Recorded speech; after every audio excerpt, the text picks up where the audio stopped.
മഴയൊക്കെ തുടങ്ങി, ഇനിയിപ്പോൾ അധികം യാത്രകളൊന്നും ചെയ്യാൻ പറ്റില്ല എന്ന് വിചാരിച്ചിരിക്കുമ്പോഴത്തേക്കാണ് ഹത്ത ഡാം ഓപ്പൺ ആക്കിയിട്ടുണ്ട് എന്ന് കേട്ടത്. ഹത്ത ഡാം ഓപ്പൺ ആക്കുമ്പം സ്വാൻ ലേക്കിൻ്റെയും സുഹേല ഡാമിൻ്റെ അവിടെയൊക്കെ അത്യാവശ്യം നന്നായിട്ട് വെള്ളം വരാറുണ്ട്. ചെറിയ രീതിയിലുള്ള വെള്ളച്ചാട്ടവും നമുക്ക് ഇറങ്ങാൻ പറ്റുന്ന വെള്ളമൊക്കെ ഉണ്ടാവാറുണ്ട്. അപ്പോൾ ഇന്നത്തെ യാത്ര നമ്മുടെ ഹത്ത ഡാമിൻ്റെ ഭാഗത്തേക്കാണ്. മെയിനായിട്ട് നമ്മൾ പോകുന്നത് സ്വാൻ ലേക്കിലേക്കാണ്. സ്വാൻ ലേക്കിൻ്റെ ഭാഗത്താണ് നമുക്കിങ്ങനെ വെള്ളത്തിലൂടെ ഡ്രൈവ് ചെയ്ത് പോകാനുള്ള ഓപ്ഷനൊക്കെ ഉള്ളത്. ഈ ഒരു ഹത്ത ഫോർട്ടിൻ്റെ അവിടെ എത്തുമ്പോഴത്തേക്ക് നമുക്ക് ലെഫ്റ്റ് സൈഡിലായിട്ട് ഹത്ത ഫോർട്ട് ഹോട്ടൽ ഉണ്ടാവും. നമുക്ക് പോവേണ്ടത് റൈറ്റ് സൈഡിലേക്കാണ്. നമുക്കിപ്പം ജസ്റ്റ് ഗൂഗിൾ സെർച്ച് ചെയ്യുകയാണെങ്കിൽ സ്വാൻ ലേക്ക് എന്ന് സെർച്ച് ചെയ്താൽ മതി. ഗൂഗിളിൽ കൃത്യമായിട്ട് തന്നെ ലൊക്കേഷൻ കാണിക്കുന്നുണ്ട്. ഇവിടുന്ന് കുറച്ച് മുന്നോട്ട് പോകുമ്പോൾ റൈറ്റ് സൈഡിൽ കാണുന്നതാണ് ലീം ലേക്ക്. ഇപ്പം സ്വാൻ ലേക്കിൻ്റെ അവിടെയൊക്കെ അത്യാവശ്യം വെള്ളച്ചാട്ടം കാര്യങ്ങളൊക്കെ ഉള്ളതുകൊണ്ട് തന്നെ ഇവിടെ അധികം തിരക്കൊന്നും കാണുന്നില്ല. അപ്പോൾ നമുക്ക് ഇവിടുന്ന് കുറച്ച് ദൂരം കൂടി തന്നെ ഉള്ളൂ സ്വാൻ ലേക്കിലേക്ക്. ഡാം ഓപ്പൺ ആക്കുമ്പോൾ വരുന്ന വെള്ളം ചിലപ്പോൾ അധിക ദിവസമൊന്നും ഉണ്ടാകത്തില്ല. അപ്പോൾ ഞങ്ങൾ പോയത് ലാസ്റ്റ് സൺഡേ ആണ്, 10th മെയ്ക്ക്. അന്ന് തന്നെ നമ്മളൊരു ഷോർട്ട് വീഡിയോ ഇട്ടിട്ടുണ്ടായിരുന്നു, ഇൻസ്റ്റാഗ്രാമിലൊക്കെ അപ്ലോഡ് ചെയ്തിട്ടുണ്ടായിരുന്നു. അപ്പം അതിലിപ്പം ഇന്നലെയും ആൾക്കാരൊക്കെ ഇങ്ങനെ മെസ്സേജ് അയച്ച് ചോദിക്കുന്നുണ്ടായിരുന്നു ഇപ്പോഴും വെള്ളം ഉണ്ടോ എന്നൊക്കെ. അപ്പോൾ ഹത്തയിലുള്ള 1-2 ആൾക്കാരൊക്കെ റിപ്ലൈ കൊടുത്തിട്ടുണ്ട്, ഇപ്പോഴും വെള്ളമുണ്ട്. ഇപ്പോൾ ഞാനിപ്പം ഈ വീഡിയോ ചെയ്തുകൊണ്ടിരിക്കുന്ന 15th മെയ് ഫ്രൈഡേ ആണ്. അപ്പോൾ സാറ്റർഡേ സൺഡേ ഒക്കെ ആയിട്ട് പോവുകയാണെങ്കിലും വെള്ളം ഉണ്ടാവും. പിന്നെ എത്രത്തോളം വെള്ളം ഉണ്ടെന്ന് നമുക്ക് കൃത്യമായിട്ട് അറിയത്തില്ല. ഇപ്പോൾ നമ്മൾ പോയ സമയത്ത് അത്യാവശ്യം വെള്ളമൊക്കെ ഉണ്ടായിരുന്നു. ഇപ്പം നമ്മളിപ്പം ആ ഒരു മെയിൻ റോഡിൻ്റെ ഭാഗത്തുനിന്ന് ഇങ്ങനെ ഉള്ളിലേക്ക് ഡ്രൈവ് ചെയ്ത് വരുമ്പോഴാണ് നമുക്ക് ആ ഒരു ബ്രിഡ്ജ് കിട്ടുന്നത്. ഇപ്പം ഈ ഒരു ബ്രിഡ്ജിലൂടെയാണ് വെള്ളം ഇങ്ങനെ താഴോട്ട് ഒഴുകി ഇറങ്ങുന്നത്. നമുക്ക് ഈ ഒരു ബ്രിഡ്ജിലൂടെ ഇങ്ങനെ ഡ്രൈവ് ചെയ്യാനുള്ള ഓപ്ഷൻ ഉണ്ട്. ഇപ്പോൾ വെള്ളത്തിൻ്റെ നടുക്കൂടി അത്യാവശ്യം ആൾക്കാർ ഇങ്ങനെ ഡ്രൈവ് ചെയ്ത് പോകുമ്പോൾ ദൂരെ നിന്ന് കാണുന്നത് തന്നെ ഒരു നല്ല രസമുള്ള ഒരു കാഴ്ചയാണ്. നമ്മൾ ഈ ഒരു ബ്രിഡ്ജിൻ്റെ ഭാഗത്ത് എത്തുമ്പോൾ ഇവിടെ അത്യാവശ്യം നല്ല തിരക്കുണ്ടായിരുന്നു. അപ്പോൾ നമ്മൾ അവിടെ നിർത്തിയിട്ടുണ്ടായിരുന്നില്ല. കുറേ അധികം വണ്ടികൾ പിന്നെയും മുന്നോട്ട് പോകുന്നുണ്ട്. കുറച്ചുകൂടി മുന്നോട്ട് പോകുമ്പോൾ വെള്ളത്തിലൂടെ ഡ്രൈവ് ചെയ്ത് പോകാനുള്ള ഓപ്ഷൻ ഉണ്ട്. പിന്നെ അതിൻ്റെ സൈഡിലായിട്ടും ഒക്കെ പാർക്ക് ചെയ്യാനുള്ള സ്പേസ് ഒക്കെ ഉണ്ട്. ആൾക്കാരൊക്കെ ഇവിടെയൊക്കെ പാർക്ക് ചെയ്തിട്ടുണ്ട്. അപ്പോൾ നമ്മൾ നേരെ ബ്രിഡ്ജ് കഴിഞ്ഞിട്ട് കുറച്ചുകൂടി മുകളിലേക്ക് ഡ്രൈവ് ചെയ്ത് പോയിട്ടുണ്ടായിരുന്നു. അതിനുശേഷമാണ് നമ്മൾ പുറത്തേക്ക് ഇറങ്ങിയിട്ട് പിന്നെ ഈ ഒരു ലേക്കൊക്കെ ഒന്ന് ആസ്വദിച്ച് കുറച്ചധികം മുകളിലോട്ട് പോയിട്ടുള്ളത്. നമ്മൾ ചൂട് സമയത്ത് അധികം തണുത്ത വെള്ളമൊന്നും പ്രതീക്ഷിച്ചിട്ടുണ്ടായിരുന്നില്ല. പക്ഷെ നല്ല തണുത്ത വെള്ളമാണ്. പിന്നെ ഈ ആഴം കുറഞ്ഞ ഭാഗത്തൊക്കെ കുട്ടികളൊക്കെ ഇറങ്ങിയിട്ട് കുളിക്കുകയും കളിക്കുകയും ഒക്കെ ചെയ്യുന്നുണ്ട്. പിന്നെ ഇതേ റോഡ് തന്നെ നേരെ പോയിട്ട് നമുക്ക് ഒന്നുകിൽ ഇതേ വഴി തന്നെ തിരിച്ച് ഡ്രൈവ് ചെയ്ത് ഈ ബ്രിഡ്ജിൻ്റെ ഭാഗത്തേക്ക് വരാം. അതല്ലെങ്കിൽ നേരെ പോയിട്ട് മുട്ടുന്നത് വേറെ റോഡിലേക്കാണ്. അതുവഴി വന്നാലും നമ്മൾ കറങ്ങിയിട്ട് നേരെ ആ ബ്രിഡ്ജിൻ്റെ ഭാഗത്ത് തന്നെയാണ് വരുന്നത്. എങ്ങനെയാണെങ്കിലും നമുക്ക് ആ ഒരു ബ്രിഡ്ജിലൂടെ ഡ്രൈവ് ചെയ്യാൻ പറ്റും. നമ്മൾ വെള്ളത്തിലേക്കൊക്കെ ഇറങ്ങാൻ വേണ്ടിയിട്ടുള്ള ഡ്രസ്സ് കാര്യങ്ങളൊക്കെ ആയിട്ട് പ്രിപ്പയർഡ് ആയിട്ടാണ് പോയതെങ്കിലും അത്യാവശ്യം തിരക്ക് കണ്ടപ്പോഴത്തേക്ക് നമ്മൾ ആ ഒരു പ്ലാന് വേണ്ടാന്ന് വെച്ചു. എന്നാലും നമ്മളൊരു 5 മണിയോട് കൂടിയൊക്കെയാണ് അവിടെ എത്തിയിട്ടുണ്ടായിരുന്നത്. നമ്മളിങ്ങനെ കാലൊക്കെ വെക്കുമ്പോൾ തന്നെ നല്ല തണുപ്പാണ്. നമുക്ക് അത്രയും സത്യം പറഞ്ഞു കഴിഞ്ഞാൽ നമ്മൾ എക്സ്പെക്റ്റ് ചെയ്തിട്ടുണ്ടായിരുന്നില്ല. പിന്നെ ചിലരൊക്കെ കുട്ടികളൊക്കെ ഇങ്ങനെ വെള്ളത്തിലേക്ക് വിട്ടിട്ട് ഇങ്ങനെ ചെയറൊക്കെ ഇട്ടിട്ട് വെള്ളത്തിലിരിക്കുന്നുണ്ട്. നമ്മൾ കുറേ നേരമൊക്കെ ഇങ്ങനെ വെള്ളത്തിൽ നടന്ന് അപ്പുറത്തോട്ടും ഇപ്പുറത്തോട്ടൊക്കെ നടന്നിട്ടുണ്ടായിരുന്നു. വീക്കെൻഡിൻ്റെതായ തിരക്കൊക്കെ ഉണ്ടെങ്കിൽ അത്യാവശ്യം നന്നായിട്ട് എൻജോയ് ചെയ്യാൻ പറ്റുന്ന സ്ഥലം തന്നെയാണ്. കുറേ ആൾക്കാരൊക്കെ ഇവിടെയൊക്കെ തന്നെ വണ്ടി നിർത്തിയിട്ട് ഇവിടെയൊക്കെ തന്നെ കുളിക്കുകയൊക്കെ ചെയ്യുന്നുണ്ട്. പിന്നെ ഇടയ്ക്കിടയ്ക്ക് ഈ താറാവുകൾക്കും പിന്നെ അധികം അങ്ങനെ ആൾക്കാരെ കാണുമ്പോൾ ഉള്ള പേടി കാര്യങ്ങളൊന്നുമില്ല. അവരും ഇങ്ങനെ ആൾക്കാരുടെ ഇടയ്ക്കൂടെ അങ്ങോട്ടും ഇങ്ങോട്ടും നടക്കുന്ന കാരണം കുട്ടികളും ഒക്കെ നന്നായിട്ട് എൻജോയ് ചെയ്യുന്നുണ്ട്. അപ്പം നമ്മൾ നേരെ പിന്നെ ഡ്രൈവ് ചെയ്ത് ഇതിന് മുകളിലേക്ക് വന്നിട്ടുണ്ട്. മുകളിൽ നിന്ന് താഴേക്ക് നോക്കുമ്പോൾ ഉള്ള വ്യൂ ആണിത്. ഇവിടുന്ന് ഇങ്ങനെ താഴേക്ക് വേറെ ഒരു വഴിയൊക്കെ കാണുന്നുണ്ടായിരുന്നു. അതും വെള്ളമുള്ള ഏരിയയിലൊക്കെ തന്നെയാണ് പോകുന്നത്. 1-2 വണ്ടികളൊക്കെ അതുവഴി ഡ്രൈവ് ചെയ്ത് പോകുന്നുണ്ടായിരുന്നു. എന്തായാലും നമ്മളധികം പരീക്ഷണത്തിന് നിന്നില്ല. നമ്മൾ വന്നിരിക്കുന്നത് നേരെ ഈ താഴെ കാണുന്ന ഈ ഭാഗത്തു നിന്നാണ് വന്നിരിക്കുന്നത്. വെള്ളമുള്ള ഭാഗത്തെല്ലാം അത്യാവശ്യം നന്നായിട്ട് ആൾക്കാരുണ്ട്. പിന്നെ ഈ ഒരു ഏരിയയിലോട്ടൊക്കെ എത്തുമ്പോഴത്തേക്ക് അത്യാവശ്യം നല്ല പച്ചപ്പൊക്കെ ഉള്ള ഒരു ഏരിയ ആണ്. പിന്നെ തിരിച്ചിവിടുന്ന് നമ്മൾ വന്ന വഴി തന്നെ പുറത്തോട്ട് പോകാൻ നോക്കുമ്പോൾ കുറച്ചൊരു റഷ് തോന്നുന്നുണ്ടായിരുന്നു. അതുകൊണ്ടാണ് നമ്മൾ പിന്നെയും മുന്നോട്ട് ഡ്രൈവ് ചെയ്തിട്ട് നേരെ ഈ ഒരു ബ്രിഡ്ജിൻ്റെ ഭാഗത്തോട്ട് വന്നിട്ടുള്ളത്. ഇതിപ്പോൾ മുകളിലോട്ട് പോയ വണ്ടികൾ അതേ വഴി തന്നെ തിരിച്ച് താഴോട്ട് പോകുന്നതാണ്. ഇടയ്ക്ക് ചില വണ്ടികളൊക്കെ ഇങ്ങനെ വന്നിട്ട് ഇടയ്ക്ക് ഇങ്ങനെ കാണാൻ വേണ്ടിയിട്ടൊക്കെ ഇങ്ങനെ നിർത്തിയിടുന്നുണ്ട്. അത് കാരണമാണ് ശരിക്കും പറഞ്ഞു കഴിഞ്ഞാൽ താഴേക്ക് ഇറങ്ങാനുള്ള റഷ് കൂടുന്നത്.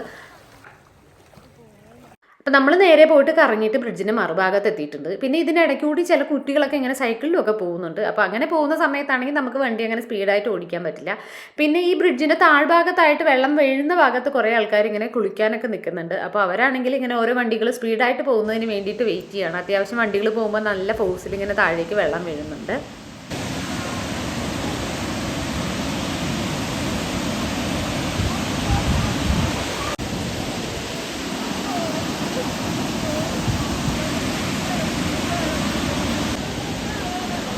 നന്നായിട്ട് ആസ്വദിച്ച് ഒരു വെള്ളച്ചാട്ട ഫീലിങ്ങിലൊക്കെ കുളിക്കണം എന്നൊക്കെ ഉള്ളവർക്ക് ഈ ഒരു ബ്രിഡ്ജിൻ്റെ താഴ്ഭാഗത്തേക്ക് പോകുന്നതാണ് നല്ലത്. അങ്ങനെ കൃത്യമായിട്ട് ഇറങ്ങി പോകാനുള്ള വഴിയില്ലെങ്കിലും നമുക്ക് അധികം ബുദ്ധിമുട്ടില്ലാണ്ട് ഇറങ്ങാൻ പറ്റുന്ന സ്ഥലം തന്നെയാണ്. ഇപ്പോൾ ഈ കാണുന്ന ഭാഗത്തൂടെയാണ് ആൾക്കാരൊക്കെ ഈ ഒരു ബ്രിഡ്ജിൻ്റെ താഴ്ഭാഗത്തേക്ക് ഇറങ്ങിപ്പോകുന്നത്. അപ്പം മോൾ ഭാഗമൊക്കെ വെച്ച് കമ്പയർ ചെയ്ത് നോക്കുമ്പോഴത്തേക്ക് ഇത് കുറച്ചുകൂടി ബുദ്ധിമുട്ടുള്ള ഏരിയ ആണ് അങ്ങോട്ട് ഇറങ്ങി പോകുന്നതിന്. അതുകൊണ്ട് തന്നെ ഈ ഭാഗത്ത് കുറച്ച് ആൾക്കാർ തന്നെ ഉള്ളൂ. ബ്രിഡ്ജിൻ്റെ മേൾഭാഗത്തായിട്ടാണ് കൂടുതലും ആൾക്കാരുള്ളത്. റിസ്ക് കുറവ് മേളിൽ തന്നെയാണ്. നമ്മൾ എന്തായാലും വെള്ളത്തിലൊന്നും ഇറങ്ങാത്തതുകൊണ്ട് കുറച്ച് പ്രകൃതിയൊക്കെ ആസ്വദിച്ച് വരാമെന്നൊക്കെ വിചാരിച്ച് ഈ ഒരു പച്ചപ്പുള്ള ഏരിയയിലോട്ടൊക്കെ ഒന്ന് വന്നിട്ടുണ്ടായിരുന്നു. കുറേ അധികം വാഴയും പിന്നെ നമുക്ക് നെല്ല് ദൂരത്തുനിന്ന് നോക്കിയാൽ നെല്ല് പോലെ തോന്നുന്ന കുറേ പുൽപ്പാടങ്ങളും പിന്നെ ഇവിടെ ഐസ്ക്രീം കുട്ടികൾക്കൊക്കെ ഇഷ്ടപ്പെട്ട കുറച്ച് ഏരിയാസ് അങ്ങനെ ഉണ്ട്. ഇവിടുന്ന് ഹത്ത ഡാമിലേക്ക് അധികം ദൂരമില്ല. അപ്പോൾ ഹത്ത ഡാം വിസിറ്റ് ചെയ്യണം എന്നുള്ളവർക്ക് ഇവിടുന്ന് നേരെ അങ്ങോട്ടേക്ക് പോവാം. പക്ഷെ നമ്മൾ നേരെ സുഹൈൽ ഡാമിലേക്കാണ് പോകുന്നത്. നമ്മൾ വന്ന വഴി തന്നെയാണ് പോകുന്നത്. ആദ്യം ആ ഹത്ത ഫോർട്ടിൻ്റെ ഭാഗത്തേക്കാണ് പോകുന്നത്. പോകുമ്പോഴത്തേക്കും ഇതുപോലെ ബ്രിഡ്ജിൻ്റെ താഴ്ഭാഗത്തൊക്കെ ആയിട്ട് മേളിൽ നിന്ന് ഒഴുകി വരുന്ന വെള്ളമൊക്കെ ഇങ്ങനെ പോകുന്ന കുറേ ഏരിയ കാണാനുണ്ട്. നല്ല ഭംഗിയുണ്ട് കാണാൻ. പിന്നെ നമ്മൾ ഈ ഫോർട്ടിൻ്റെ ഭാഗത്തായിട്ട് എത്തുമ്പോഴത്തേക്ക് റൈറ്റ് സൈഡിലായിട്ട് ഒരു ബിൽഡിങ്ങിൻ്റെ ഫ്രണ്ടിലായിട്ട് കുറേ അധികം നമ്മുടെ ബോഗൺവില്ല ഇങ്ങനെ വരിയായിട്ട് മൂന്നാറിലൊക്കെ കാണുന്ന പോലെ തേയില ചെടി വെച്ചിരിക്കുന്ന പോലെ ഇങ്ങനെ റോ പോലെ കട്ട് ചെയ്തൊക്കെ നിർത്തിയിട്ടുണ്ട്. കാണുമ്പോൾ നല്ല ഭംഗിയുണ്ട്. ബോഗൺവില്ലക്ക് ഇത്ര ഭംഗിയിലെന്തിനാ നിൽക്കണേ? എനിക്ക് കുശുമ്പ് വരും. നമ്മൾ ഈ ബോഗൺവില്ലയൊക്കെ കണ്ട് വെള്ളം ഇറക്കി കുറച്ചുകൂടി മുമ്പോട്ട് പോകുമ്പോൾ റൈറ്റ് സൈഡിലായിട്ട് തന്നെ കുറച്ച് ഭാഗത്ത് ഇങ്ങനെ വെള്ളം കണ്ടു തുടങ്ങിയിട്ടുണ്ട്. ഈ ഭാഗത്തായിട്ടാണ് സുഹേല ഡാം വരുന്നത്. അധികം ദൂരമൊന്നുമില്ല. കുറച്ച് മുന്നോട്ട് വരുമ്പോഴത്തേക്കും നമുക്ക് റൈറ്റ് സൈഡിലായിട്ട് ഈ ഹത്താന്ന് എഴുതിയിരിക്കുന്നത് കാണാം, മൗണ്ടെയ്ൻസിൻ്റെ ഇടയ്ക്കായിട്ട്. അത് കഴിഞ്ഞ് വരുന്ന ഭാഗത്തുനിന്ന് നമ്മളിങ്ങനെ റൈറ്റ് എടുക്കുമ്പോഴത്തേക്കാണ് അതിലേക്കുള്ള വഴി വരുന്നത്. പിന്നെ ഈ പോകുന്ന വഴിക്കും അതുപോലെ തന്നെ ഫാം സ്റ്റേ ആണോ നഴ്സറി ആണോ എന്നൊന്നും അറിയത്തില്ല. ഒത്തിരി ബോഗൺവില്ലകളും പിന്നെ ഈ ബക്കറ്റുകളിൽ നമ്മുടെ നോർമൽ പ്ലാസ്റ്റിക് ബക്കറ്റ് അതിൽ ഇങ്ങനെ പല കളറിലുള്ള ബക്കറ്റ് ഇങ്ങനെ അടുക്കി വെച്ചിട്ട് അതിലുമൊക്കെ നിറയെ ചെടികളൊക്കെ നട്ടിട്ട് നല്ല ഭംഗിയുള്ള ഒരു ഏരിയ ആണ്. കുറച്ചുകൂടി മുന്നോട്ട് പോകുമ്പോഴത്തേക്ക് റൈറ്റ് സൈഡിലായിട്ട് ഒരു വലിയ റെസ്റ്റോറൻറ്റ് കണ്ടിട്ടുണ്ടായിരുന്നു. അതിൻ്റെ മുന്നിലായിട്ട് കുതിര സവാരിയൊക്കെ നടത്തുന്നുണ്ട്. പിന്നെ അവിടെ നിന്ന് കുറച്ചുകൂടി മുമ്പോട്ട് പോകുമ്പോൾ റൈറ്റിലേക്ക് തിരിയുമ്പോഴത്തേക്കാണ് സുഹേല ഡാം വരുന്നത്. സുഹേല ഡാമിൻ്റെ വീഡിയോ ഞാനൊരു 1-2 വർഷം മുന്നേ ഇട്ടിട്ടുണ്ടായിരുന്നു. ശരിക്കും അപ്പോൾ കണ്ടതുപോലെയല്ല, കംപ്ലീറ്റ് ആയിട്ടും അവിടെ എന്തൊക്കെയോ മാറ്റങ്ങൾ വന്നിട്ടുണ്ട്. സ്വാൻ ലേക്കിനെ കമ്പയർ ചെയ്യുമ്പോൾ ഇവിടെ തിരക്ക് തീരെ കുറവാണ്. ഇപ്പോൾ ഈ ഒരു ഡാമൊക്കെ ഓപ്പൺ ആക്കിയ സമയം മുതൽ സ്വാൻ ലേക്കിന് ഒത്തിരി റീൽസും കാര്യങ്ങളൊക്കെ വരുന്നതുകൊണ്ട് അവിടെ അത്യാവശ്യം നല്ല തിരക്ക് കണ്ടിട്ടുണ്ടായിരുന്നു. ഇവിടെ കുറച്ച് ആൾക്കാർ തന്നെ ഉള്ളൂ.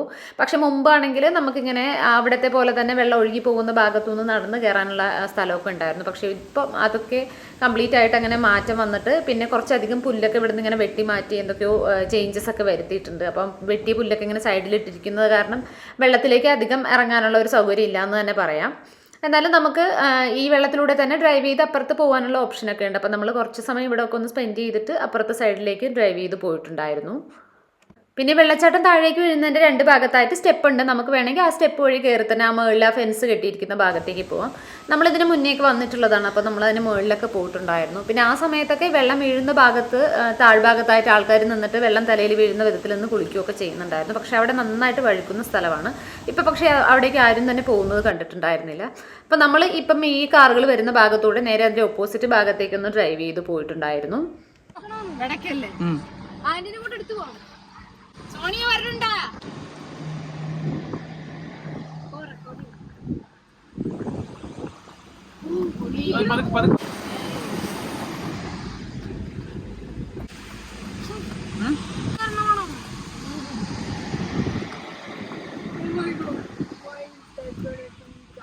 അവിടുന്ന് ക്രോസ് ചെയ്ത് നമ്മൾ ഇപ്പുറത്തേക്ക് വരുമ്പോൾ ഈ ഭാഗത്തുകൂടി നമുക്ക് ആ വെള്ളച്ചാട്ടത്തിൻ്റെ മേൾഭാഗത്തേക്ക് പോകാൻ വഴിയുണ്ട്. ശരിക്കും അതിൻ്റെ മേൾഭാഗം കാണാൻ നല്ല ഭംഗിയാണ്. നമ്മൾ മുന്നത്തെ പ്രാവശ്യം പോയിട്ടുള്ളത് കൊണ്ടും ഓൾറെഡി നമ്മൾ സ്വാൻ ലേക്കൊക്കെ കഴിഞ്ഞ് വരുന്നത് കൊണ്ടും മാത്രം നമ്മൾ പോയിട്ടുണ്ടായില്ല.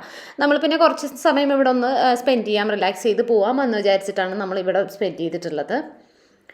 ഇവിടെ നിന്ന് അങ്ങോട്ടേക്ക് ഹൈക്കിംഗ് ഏരിയയും അതുപോലെ മൗണ്ടൻ വ്യൂ പോയിന്റും ഒക്കെ ഉണ്ട്. അപ്പോൾ നമുക്ക് മുന്നേ വരുവാണെങ്കിൽ ഇവിടെ ഒക്കെ കൂടി കവർ ചെയ്യാവുന്നതാണ്. ഹത്ത എന്ന് പറയുന്നത് നമുക്ക് അത്യാവശ്യം ഒരുപാട് സ്ഥലങ്ങൾ വിസിറ്റ് ചെയ്യാൻ ഓപ്ഷൻസ് ഉള്ള ഏരിയ തന്നെയാണ്. ഹത്ത ഡാം അതുപോലെ സുഹൈല ഡാം, സ്വാൻ ലേക്ക് ഇതെല്ലാം കൂടി കവർ ചെയ്ത് വേണമെങ്കിൽ പോകാവുന്നതാണ്. അപ്പോൾ നമ്മൾ ചെറുതായിട്ട് സമ്മർ എന്തായാലും തുടങ്ങിക്കഴിഞ്ഞു. അതുകൊണ്ടാണ് നമ്മൾ വൈകുന്നേരം അത്യാവശ്യം ലേറ്റായിട്ട് ഇറങ്ങിയിട്ടുള്ളത്. ഇവിടുന്ന് ഇങ്ങനെ റൈറ്റ് സൈഡിലേക്ക് ഡാമിൻ്റെ ഭാഗത്തേക്ക് ഒരു വഴി കാണുന്നുണ്ടായിരുന്നു. അതുവഴി വണ്ടികളൊക്കെ പോകുന്നുണ്ട്. പിന്നെ നമുക്ക് വലിയ പരിചയമൊന്നും ഇല്ലാത്ത കാരണം നമ്മൾ അതൊന്നും പരീക്ഷിക്കാൻ നിന്നില്ല. പിന്നെ നമ്മൾ കുറേ ബഗ്ഗി റൈഡേഴ്സിനെ കണ്ടിട്ടുണ്ടായിരുന്നു. ഒട്ടുമിക്കതും ഒക്കെ ചെറിയ കുട്ടികളൊക്കെ തന്നെയാണ്. പിന്നെ ചിലതിൽ മാത്രം ഒരു പാരൻറ്റും ഒരു കുഞ്ഞും കൂടിയൊക്കെ ആയിട്ടാണ് പോകുന്നത്. ഇതിങ്ങനെ ടീമായിട്ട് പോകുന്ന കാണാൻ തന്നെ നല്ല രസമായിരുന്നു.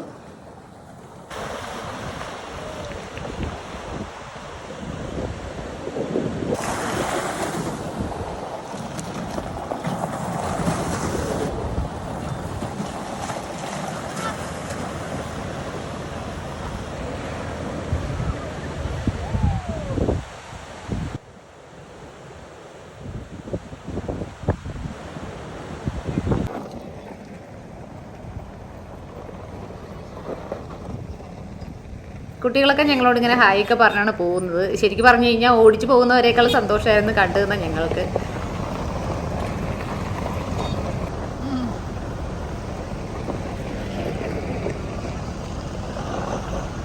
അപ്പോൾ വീഡിയോ എടുക്കലും ഫോട്ടോ എടുക്കലും ഒക്കെ ആയിട്ട് അത്യാവശ്യം ഇരുട്ടുന്നവരെ നമ്മളവിടെ സ്പെൻഡ് ചെയ്തിട്ടുണ്ടായിരുന്നു. ലാസ്റ്റ് നമ്മുടെ ഈ മൗണ്ടൻസിൻ്റെ ഇടയ്ക്ക് കാണുന്ന ഈ ഹത്തയിൽ ലൈറ്റ് തെളിയുന്നത് വരെയും നമ്മളവിടെ തന്നെ ഉണ്ടായിരുന്നു. പിന്നെ നമുക്ക് കുറച്ചുകൂടി മുന്നോട്ടൊന്ന് ഡ്രൈവ് ചെയ്ത് ഈ ഒരു ഭാഗത്തൊക്കെ എത്തിയിട്ടുണ്ടായിരുന്നു. ഇവിടെയും കാണേണ്ട എന്തൊക്കെയോ ഉണ്ട്. ഇവിടേക്കാണ് ആ ഒരു ഹൈക്കിങ്ങിൻ്റെയൊക്കെ ഏരിയ വരുന്നത്. അപ്പം പിന്നെ ഒരു ദിവസത്തേക്ക് നമുക്ക് ഒരു ദിവസം കൂടി വരാമെന്നൊക്കെ പ്ലാൻ ചെയ്ത് നമ്മൾ പിന്നെ അവിടെ നിന്ന് തിരിച്ചു പോരുകയാണ് ഉണ്ടായത്. എന്തായാലും ഈ ഒരാഴ്ചയും അവിടെ വെള്ളമൊക്കെ ഉണ്ട്, സ്വാൻ ലേക്കിൽ വെള്ളമൊക്കെ ഉണ്ട്. അപ്പോൾ പറ്റുന്നവരൊക്കെ ഈ ഒരാഴ്ച കൊണ്ടൊക്കെ പോയി കഴിഞ്ഞാൽ മാക്സിമം എൻജോയ് ചെയ്യാൻ പറ്റുമെന്ന് വിചാരിക്കുന്നു. അപ്പോൾ പുതിയ വിശേഷങ്ങളൊക്കെ ആയിട്ട് നമുക്ക് അടുത്ത വീഡിയോയിൽ കാണാം. അതുവരേക്കും എല്ലാവർക്കും ബൈ ബൈ.